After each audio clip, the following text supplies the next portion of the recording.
Every story appears ordinary till you see the core side of it. And what you're looking for is a story behind the news. We bring it to you from Lagos, the commercial capital of Nigeria. Giving you all sides and political stories round the clock. Every detail from the start line to the final whistle. CoreTV News, expanding your view.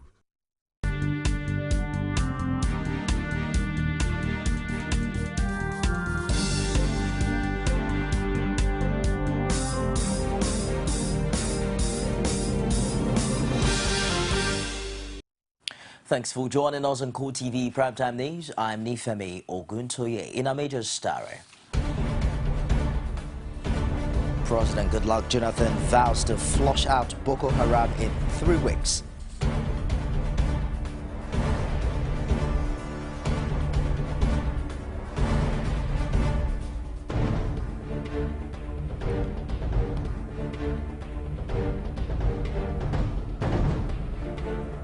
Also in this program, APC presidential candidate Muhammadu Buhari promises to clamp down on corruption if elected.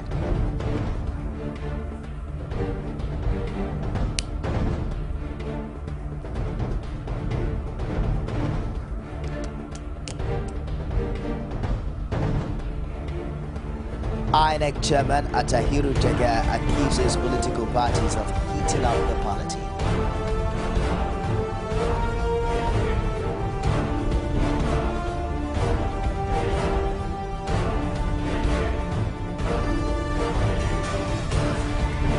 Outside Nigeria, daughter of slain Russian opposition leader Zana Nemtsov blames Russian president for her father's death.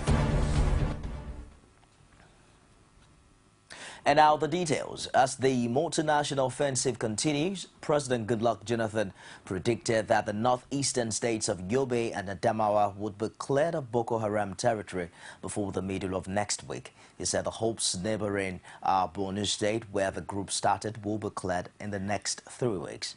The president made this declaration in an interview with Voice of America in Abuja, where he affirms that Boko Haram troops are being trained alongside ISIS militants.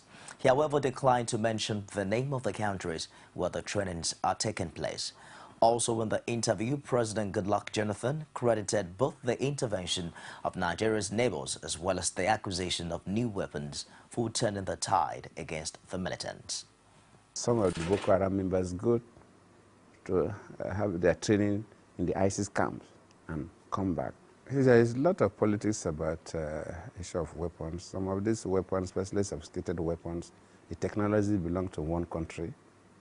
The weapons may be physically manufactured in another country, but for you to get it, you need to clear from the parent country.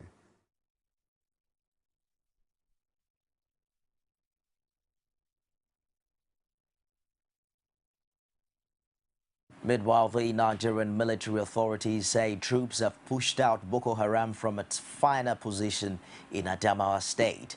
This, they say, follows the recapture of Madagali from insurgents. Defense headquarters revealed this through its Twitter feed on Thursday night. It, however, did not disclose further details of the military operation and casualty figure. Until the latest announcement, the authorities had noted that 36 communities had been recovered from Boko Haram in recent weeks. The Pledge of Allegiance by Boko Haram insurgents to the militant group Islamic State of Iraq and Syria's ISIS has become a major source of concern for Nigeria and the world, with the United States government also meeting with Nigeria's authorities on the issue. Oluwaseyi Adegoke takes a look at this issue in this report. As Nigeria's general elections are scheduled to hold in just over 2 weeks, the bombings and other Boko Haram activities have been a source of worry for most Nigerians, especially in the northeast geopolitical zone. While recent successes of the Nigerian military against the Boko Haram terror group has gladdened the hearts of Nigerians, a pledge of allegiance by the group to the equally brutal Islamic State of Iraq and the Levant, more commonly known by its acronym ISIS, has sent shivers down the spine of most Nigerians. But the federal government, through the coordinator of the National Information Center, Michael Mary, says there is as yet no evidence of the ISIS operatives in the country, but also added that it will not change the dynamics of the situation on ground. The government has consistently assured, the government has deployed all its diplomatic, national and other international support systems to ensuring that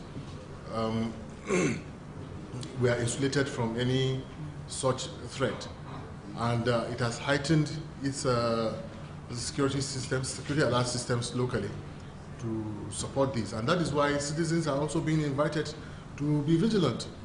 The moment you notice the activities of people around you suggestive of some not too normal behavior, you are advised to please draw the attention of your neighbor, of security men, of journalists, and so forth and so on, who would, together, you can work to find in a very civilized, democratic manner. For this Lagos-based legal practitioner and analyst, all hands must be on deck to fight terror in Nigeria, especially in the light of the current realities of allegiance by the Boko Haram to the global terror group ISIS. And it just brings out that all of us must be alive to our responsibilities. We must all work together, irrespective of political divide. And that's my problem with the politicians. They don't close up in this type of a thing, and they should close up, bury their political differences, and work towards the collective security of all.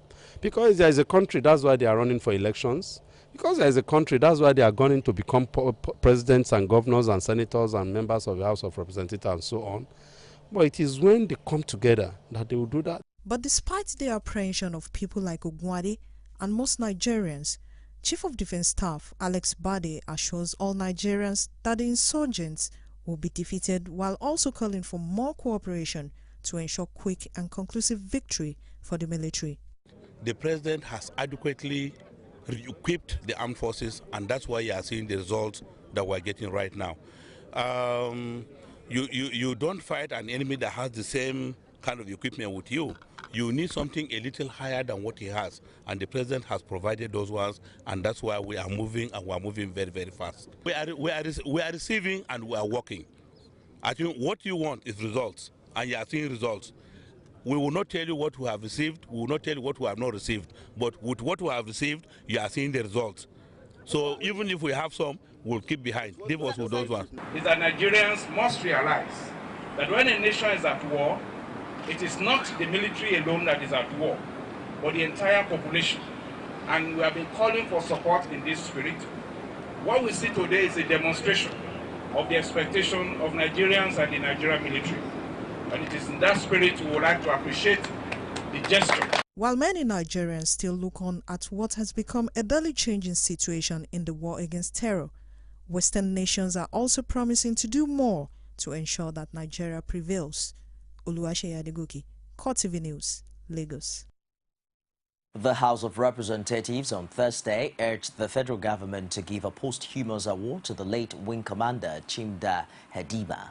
Chimda was the Air Force pilot who was captured and later killed by insurgents after he crashed his fighter jet into a Boko Haram camp, killing about 63 of them. The lawmakers also called on the Nigerian Air Force to name the brand of aircraft that flew after him. The motion, which enjoyed unanimous support, was raised by Emmanuel Jime, representing Makurdi Guma Federal Constituency. Kaduna Metropolis literally stood still for the presidential candidate of the All Progressives Congress, Muhammadu Buhari, as he began the final lap of his campaign rally. Speaking at the well-attended zonal rally at the permanent site of the Kaduna International Trade Fair Complex along Zaria-Kano Expressway, Buhari said his administration would not condone stealing if given the mandate on March the 28th. On the issue of past corrupt leaders facing trials in various courts across the country, he pledged to allow the courts to decide on those cases. He, however, noted that whoever is indicted of corruption between 1999 and the time of his swearing-in would be pardoned. I'm going to draw a line. Anyone who involves himself in corruption after I assume office will face the music. End of quote. The APC presidential candidate called on all his supporters not only to embrace his clamor for change, but to also get their permanent voter cards and vote out the PDP.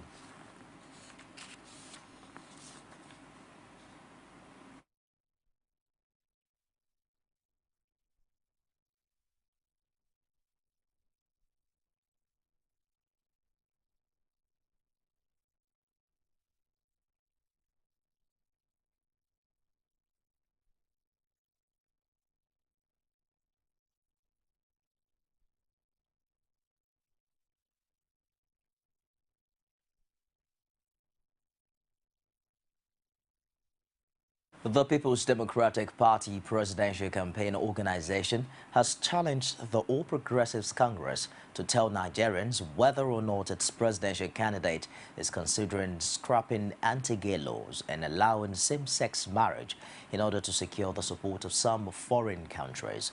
Spokesman for the campaign team, Femi Fani-Kayode, said in a statement issued in Abuja that this was more important to Nigerians than the issues raised as a consequence of Morocco's withdrawal of its ambassador from Nigeria. He argued that rather than join hands with the federal government on the conduct of international affairs, the APC is ready to assume the worst about the government and about the president. Fani-Kayode noted that if the opposition wants clarification about the Moroccan affair, it ought to go through the appropriate channels or attempt to reach the foreign minister in order to find out what really happened. The PDP spokesman added that instead of talking about the King of Morocco, APC should speak out on its claims that its presidential candidate is considering pushing through legislation that would allow same-sex marriage. Meanwhile, the All Progressives Congress presidential campaign team has accused President Goodluck Jonathan of muzzling the Economic and Financial Commission. It claims that under the president's watch, EFCC has been turned into a toothless bulldog with no single high-profile conviction in 3 years. Spokesman for the APC campaign team, Garba Shehu, made the allegation at a news conference in Abuja. He argued that the situation has ensured that Nigeria remains transparent, remains on the Transparency International's ranking basis of a law corrupt countries. Formulated by the National Assembly, signed by the President of Nigeria.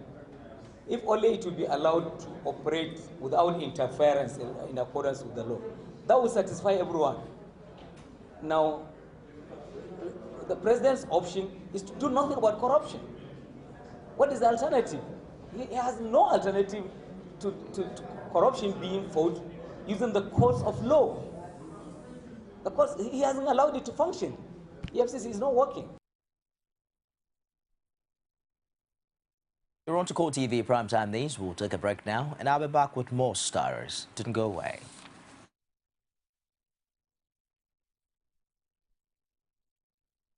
I'm so happy every day because I'm healthy and strong.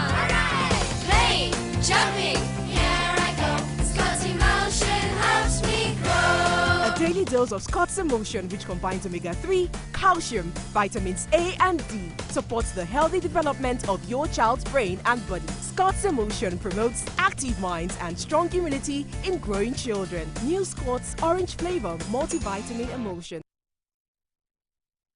Welcome back. If you just joined us, it's CoreTV Primetime News. A quick reminder of our top stars. President Goodluck Jonathan vows to flush out Boko Haram in 3 weeks.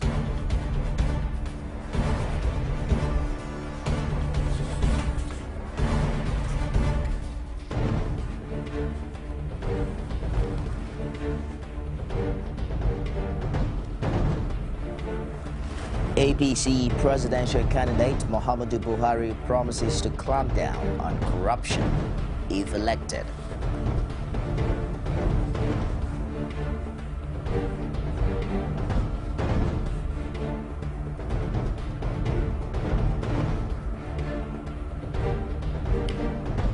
INEC Chairman Atahiru Jega accuses political parties of beating up the party.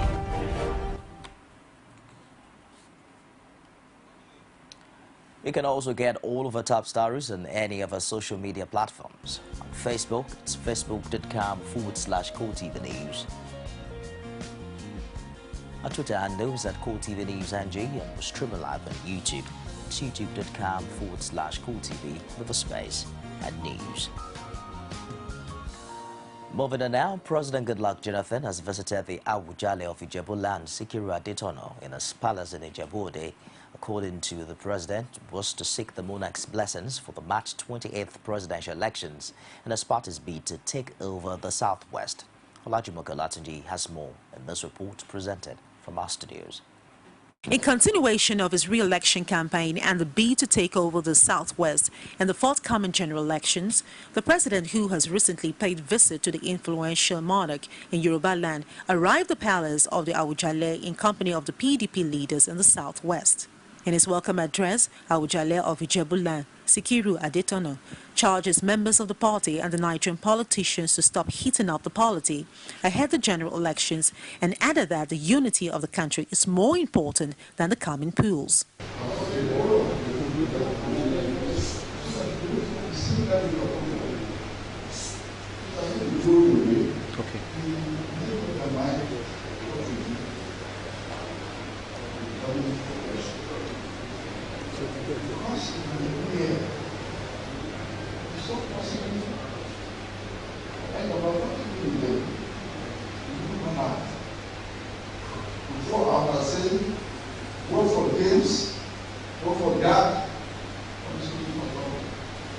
In his reactions to the monarch's address, President Goodluck Jonathan says he is in his palace to seek his blessings for the 28th of March presidential elections. He also added he will implement the outcome of the 2014 National Conference and will fulfill all his campaign promises if re-elected. Within these past 4 years, we have tried as a government. No government can complete all projects within 4 years period. The educational sector too have tried across the country. The problem of the federal government is that Nigeria is a very fast country. And they do so much, but sometimes some parts of the government do not really notice what they are doing. But we've done quite well. The road construction, we tried, we brought the railways back, tried to improve our terminal buildings and security environment in our airports. The health sector we have tried, both the tertiary level of what we call health tourism. Some of our hospitals are now going for open heart surgery, huge transplant. Even at the primary health level, we're able to eradicate anyone, and we have the way of eradicating polio completely from this country. While the Ijebus continue to ask for the creation of an Ijebu state and the president continues his moves for re-election, time will tell if both will reach a mutual agreement to work together to achieve each other's objectives. The chairman of the Independent National Electoral Commission, Atahiru Jega, says some political parties and their candidates are heating up the polity. He went on to say the actions of some candidates for the March 28 and April 11 elections is a threat to the conduct of peaceful polls. Jega spoke during a meeting the commission had with registered political parties at the headquarters of the commission, located at Maitama District, Abuja.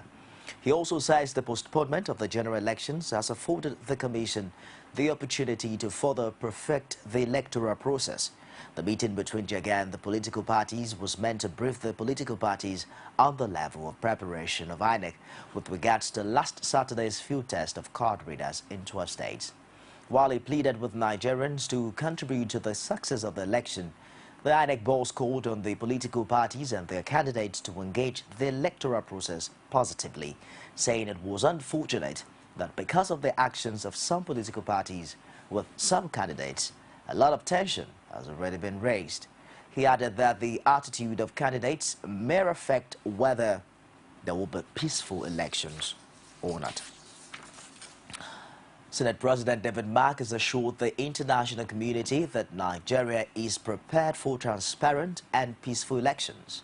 He also dismissed insinuations that the present administration is ill-prepared for the elections, saying that the initial postponement was necessitated by security challenges and shortcomings in the distribution of permanent voter cards. Senator Mark told the visiting island ambassador Shanhoi in Abuja that Nigeria is conscious of the impression of the international community on the nation and would not do anything to undermine national interest. He wondered what the outcome of the polls would have been like if elections were held on February 14, when, according to him, over 23 million Nigerians had not collected their PVCs. The Senate President said the postponement was the needed respite for the electoral umpire and security operatives to put things in proper perspective before the elections. Responding, the Irish ambassador said the strategic position Nigeria occupies in the global community is the reason for the keen interest in the country's affairs. In the emerging technological world, the role of public relations and public relations experts cannot be overemphasized in the building of reputation and crisis management. And with the forthcoming general elections in Nigeria in focus, the African Public Relations Association has put together a colloquium to look at the role of public relations in nipping in the bud incidences of political violence. Rashid, who was at the Ilaramokin Ondo State venue of the colloquium, found in this report. Public relations can be said to be as old as man, and from advertorials to news items, press conferences to political and business outings, the role of public relations experts cannot be overemphasized. Being endowed with such enormous influence and responsibility, a special colloquium organized by the Africa Public Relations Association opens up what should be the role of public relations experts, especially during this political season in Nigeria. Professionally, PR people are supposed to create understanding between stakeholders. If you talk about Nigeria as an entity, the stakeholders will be the people and the government. PR people are supposed to create understanding between the government and the people. And the way to do that is to create awareness for the work that government is doing, to try and manage expectations. What PR people do really, in part, is to manage expectations. The lecture tagged Contemporary Issues in Reputation and Crisis Management gives Yomi Badijo Konsoya, the Secretary General of APRA, the opportunity to warn public relation experts and politicians to desist from propaganda in protecting the project Nigeria. It takes 20 years to build reputation, but it takes only maybe 5 minutes to destroy it. Now, what we need to do really is that we need to be truthful to ourselves. We have come to a stage where we think that propaganda is the same thing as reputation building. When we must realize the fact that there's a goal in mind beyond this election.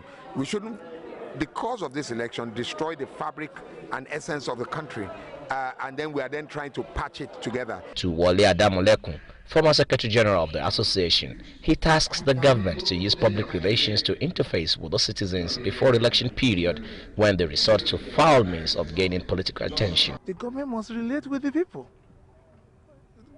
Unfortunately, in these climes, people see government only when there's an election coming. So they are not managing issues, they're not talking to them, they don't recognize them. There are problems of no water, no light, no jobs. People are, you don't start churning out hundreds of thousands of millions of students every year, but there's no work for them to do. Nobody's worried about that. So what do you think will happen during election? The colloquium, which was held in honor of Wale Adamolekun marking his 60th birthday, drew participants across the globe, including Kenya and the United States. Rashid, CoreTV News, Ilaramokin. Our Federal High Court in Abuja has denied ordering the Independent National Electoral Commission to put Young Democratic Party on the ballot papers for the 2015 elections. Presiding Judge Ahmed Mohammed also summoned officials of the party to appear before him to explain why they issued a press statement that was not in line with his ruling. The court had in a recent judgment held that YDP was deemed registered as a political party by the virtue of INEC's failure to communicate its decision not to register it as stipulated by the Electoral Act. But officials of the party told journalists that the court asked INEC to include YDP on the ballot paper. Justice Mohammed, who was visibly angry over the wrong interpretation of the judgment, said failure of the party's officials to appear on the next adjourned date will amount to contempt. He described claims that the court ordered INEC to reprint ballot papers to include the party as embarrassing. Now, the court has adjourned to March 23rd for the YDP executives to appear before it. Residents of Kano in northwest Nigeria have been using the last opportunity offered by INEC to collect their permanent voter cards. So far, just over 3 million out of the 4.95 million registered voters in the state have picked up their cards. This figure represents about 64% of eligible voters in Kano. When CoreTV News visited some polling stations in the metropolis, no electoral officials were in sight. but in others, eligible voters could be seen sorting through stacks of PVCs. The first time that I went to where I registered, I did not see it correct. And now the following week, I go there back, I did not see it. I asked somebody that staying there, tell me to go to another place. He described the place for me, and I go there, take my temporary with me. Then I give them the temporary, then I do it. But love is not here. Before I collect it, I spent like 20 something minutes before I see it. But some people are going there, see their own 4 or 5 minutes they are giving them. Some people are there 2-3 days mark, they still tell them to come back. They do not see their own food. Up to now, my husband never seen it. Been coming for this PVC since last year. We came the first time, the first day they started, we are here, and they said we should come back the next day. We've been coming all this while. And this is last day, this time again, this year. After them coming, I came there before yesterday. I came today, they said they will bring another card. They brought another one, mine is not there. It's bitter, it's painful. Now one should be spending transport to come and collect the PVC and you cannot get it. It's very, very painful. And we registered here. After that, they will say we did not vote. We are not a citizen of Nigeria. We did not vote. Why we've registered for long? After being online, under sun, rain, registered, you find it very difficult to collect your PVC. It's painful. As I have registered, even I voted during the last chairman and the councillors voting this thing. When they voted them, I voted here. So as they say I had to come and collect this new one, I had been coming here. They say my own is not available. They even refer me to no man's land INEC. I went there, they still refer me to come to this place. Since I have been coming here, I have been checking. Several times I have been here. Even now, as I have come today, they say I will still come further next time. So I don't have hope of getting my own voter's card.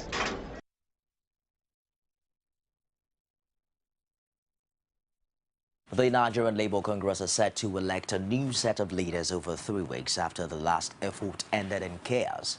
Delegates to the rescheduled election have however expressed hope that the exercise will this time produce the people's choice through a free, fair and peaceful process. They also appear convinced that the Secretariat has fixed the lapses that led to the previously inconclusive outing. There's adequate preparation because from what you are seeing now, before they enter, you have to go according to unions, and every union have a number of delegates. So nobody goes in if your name is not on the list. So that's my assurance that if it goes this way, we will not have problem. What we are saying, we want a change. Not just only in NLC, but in Nigeria as a whole. We need a change. We cannot expect somebody who has been a treasurer to a president, whereby 2 of them are secretaries to the account of NLC, whereby for 8 years, and then he's handing over the office to the man that they work together for good 8 years after they have squandered everything. No, we need a change. You don't make one mistake twice, and I think the Credentials Committee we put in place after the botched election, like you said, has done a very good job to ensure that everybody at least accepts the outcome of today's election with a free mind.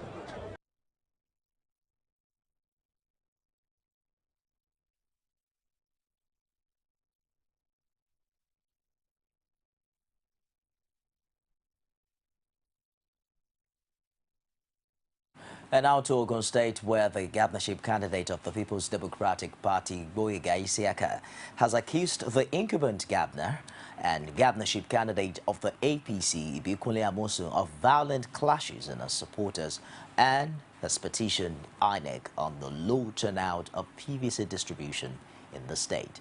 Olajumoke Olatunji has more on this report.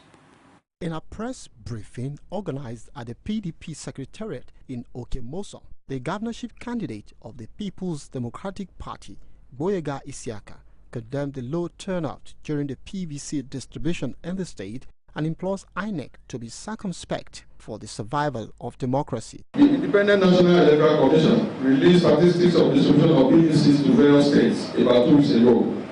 And in the report, it became known that Ogun State had only achieved about 40% distribution, which is absolutely low. Of these, 1.7 registered voters, out of the 1.7 registered voters, INEC had distributed 899 PVCs, while 474 are yet to be collected. He further commended the striking workers who have been under series of queries by the state government for attending the PDP rallies and urged them not to be intimidated by the government in power. It is shameful that the government will subject workers to such mental torture and blackmail over speculations and assumptions. For example, a worker is supposed to state his or her whereabouts in his reply, but the query issue concluded that those affected were actively participating in the rally at Tineko. This is ridiculous, preemptive, and speculative. It is a deliberate ploy to unjustly punish these persons and a clear case of intimidation. As 2015 general elections gather momentum, political gladiators in Ogun State are not leaving any stone unturned in ruling out each other in order to get sympathy votes from the electorate. Meanwhile, the 50% PVC collection in Ogun State is one of the many challenges the state is battling with and wishes to overcome before the polls just 2 weeks away. We'll take another break and return with business, sports, and stories outside Nigeria. Don't go away. Every day, every hour, and every minute, news break in Nigeria. Things happen so fast, it's most times difficult to track and comprehend them.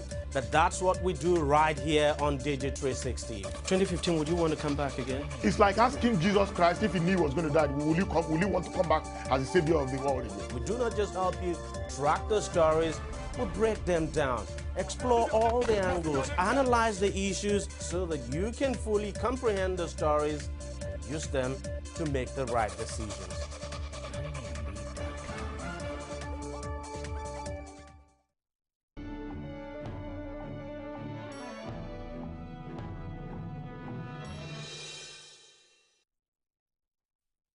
President Goodluck Jonathan today visited the stock exchange market to mark the close of trade for the day. He announced that his government will support the capital markets to be the best in Africa and those private sectors through more control given to them, and it hopes would strengthen the economy. According to him, if he remains in office, his administration and policy implementations will create significant growth for the economy and create jobs for Nigerians.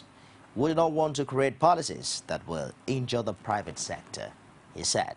Even though the drop in the oil price had a negative effect on the economy, he encourages the private sector to seize the opportunity.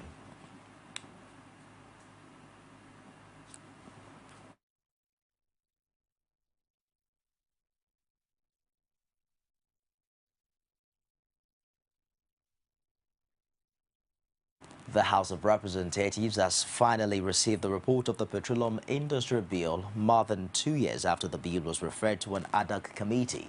The committee, chaired by House Whip Ishaka Bawa, held a public hearing on the contentious bill in 2013. It, however, turned in a report on the day the federal lawmakers are proceeding on the break. Speaker Aminu Tambuwa says the highlights of the report would be made public when the House reconvenes to consider it.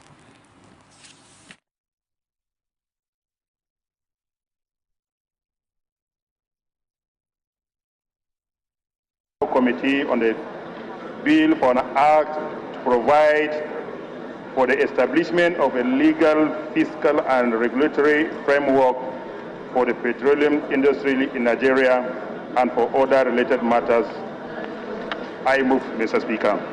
Committee report of PIB. And congratulations for a job well done, I believe. Well done.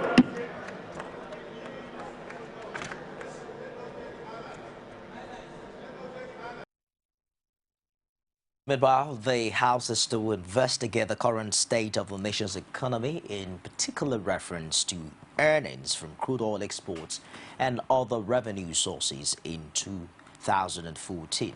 The resolution is on the basis of a motion raised on the matter of urgent public importance by Samson Osage, who noted that the National Bureau of Statistics has revealed that the nation earned 12.8 trillion naira from crude sales in 2014 against the national budget of less than 5 trillion naira. Osage argued that the revelations was in sharp contrast with the impression created on the state of the economy by the handlers of the economy. The motion, however, scaled through the floor without debate after a voice vote. The Nigeria economy has been in clear and present danger by the Standard & Poor's rating agency. And what is even more worrisome is the revelation by the National Bureau of Statistics that in the fiscal year of 2014, Nigeria crude oil exports amounted to 12.8 trillion naira against our national budget of less than 5 trillion. Mr. Speaker, as a parliament, I would like us to take a look at this with a view to understanding the present state of our economy, particularly our earnings in the previous year. And I shall be craving the indulgence of the Speaker and the House to suspend the relevant rules so that we can just take it. It's just a one prayer motion. We are calling for an investigation, and I don't think we should go into the matter ourselves. Honorable colleagues, I will put the question. Those in support of this motion, please say aye. Aye. Those against, please say nay. The ayes have it.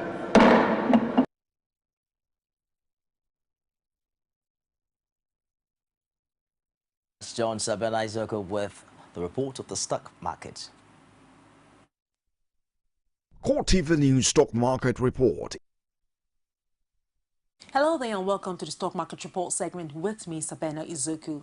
Equity transaction on the floor, the Nigerian Stock Exchange ended on a positive note today as the Nigerian All-Shares Index appreciated by 0.34% to close at 30,973.80 basis points. The market capitalization increased to close at 10.33 trillion naira. In all, the total volume of 333.4 million units of shares, valued at 4.3 billion naira, were exchanged in 4,252 deals. Guaranty Trust Bank topped the gainers chart to close at 25 naira with a price difference of 77 kobo, followed by Equitrust National Incorporation, Dangote Cement, First Bank Nigerian Holdings, and Zenith Bank. On the flip side, Guinness topped the losers chart, followed by Unilever, Beta Glass, Stanbic IBTC, and Union Dinkin Salt PLC. On the top trader side, Owando led and followed by First Bank Nigerian Holdings, United Bank for Africa, Guarantee Trust Bank, and Zenith Bank. Just before we wrap up the stock market report, here's the currency trade for today. I am Savannah Zoku.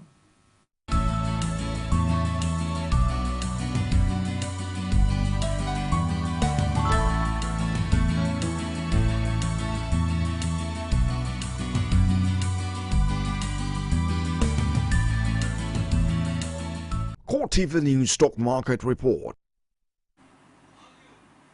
Sport is next on the CoreTV Primetime News.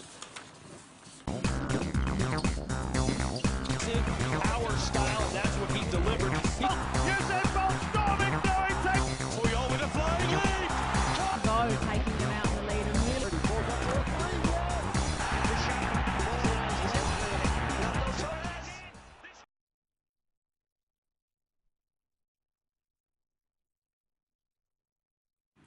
Very thanks for joining us on our Sport News tonight. I am Brownson Uwana.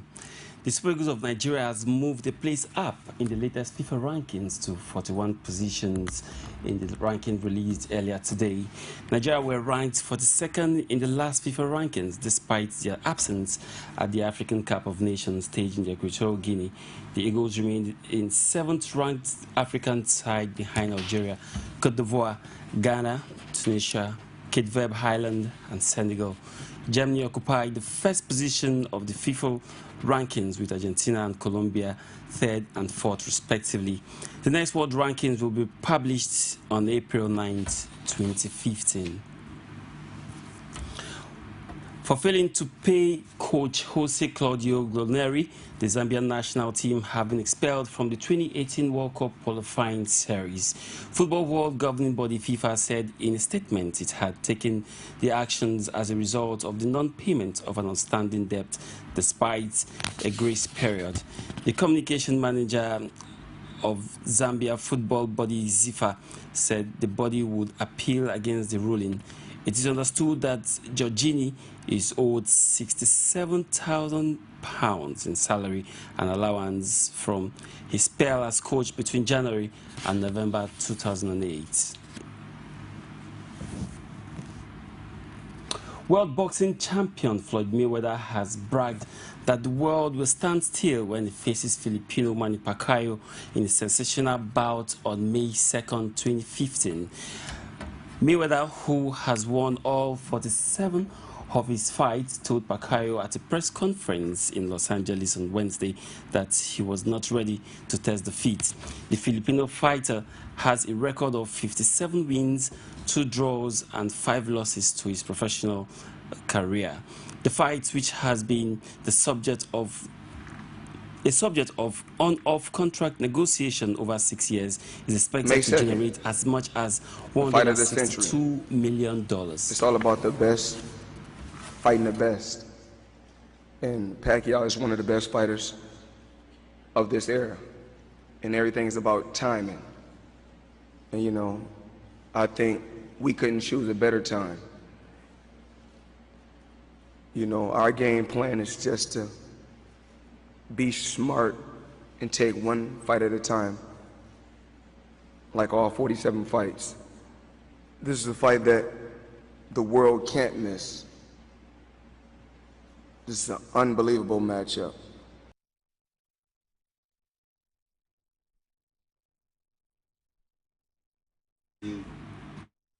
And that's a wrap on CoreTV, and that's a wrap on Sport News Tonight. My name is Brownson Wana. Nifemi is standing by with news outside Nigeria. You can now watch CoreTV News live from anywhere in the world on our website, www.coretvnews.com. Click on Live TV on our website and watch us live. And welcome to CoreTV Primetime Days. To follow us on Twitter, click on Twitter icon on our website. On Facebook, click on the Facebook and YouTube to see all our previous news production. You can also watch us live on YouTube. Click CoreTV, leave a space, then news. CoreTV News, a 24-hour news station. And now to stories outside Nigeria. Nemtsov's daughter, the daughter of the Russian opposition politician Boris Nemtsov, says that President Vladimir Putin is politically responsible for her father's death. Citing reasons in an interview in Italy with the BBC, Zana Nemtsov says her father was a critic of Putin. He fought with Putin and nobody else. She blames the president for her father's death. The killing of 55-year-old Nemtsov, who was shot dead close to the Kremlin in late February, has infuriated the opposition, which hold Putin responsible for his death. 5 people have been detained and 2 of them charged for carrying out the killing, though Nemtsov's colleagues worry that whoever ordered his murder may not be found. 2 police officers were shot outside the Ferguson Police Department early today as protesters gathered following the resignation of the city's embattled police chief, Brian Sherman, a spokesman for the St. Louis County Police Department. Now, Brian says the officers were shot shortly after midnight and maintains that their conditions were unknown and no further details were immediately available. The St. Louis Post-Dispatch reported that shots were fired as a crowd of about 150 people had begun to dwindle. Some protesters fell to the ground and others ran. A huge police presence, including officers in riot gear, later surrounded the department. Police Chief Thomas Jackson was the 6th employee to resign or be fired after a Justice Department report cleared white former Ferguson police officer Darren Wilson of civil rights charges in the shooting of black 18-year-old Michael Brown in Ferguson last summer. A separate Justice Department report found a profit-driven court system and a widespread racial bias. And a Webster Groves police officer was struck in the face. Police officers were standing there and they were shot just because they were police officers. Really right past my head. it was kind of traumatic. I'm still kind of in shock. Wrap seat on CoreTV Primetime News tonight. On behalf of the production crew, I am Nithami Oguntoye. Thanks for being there.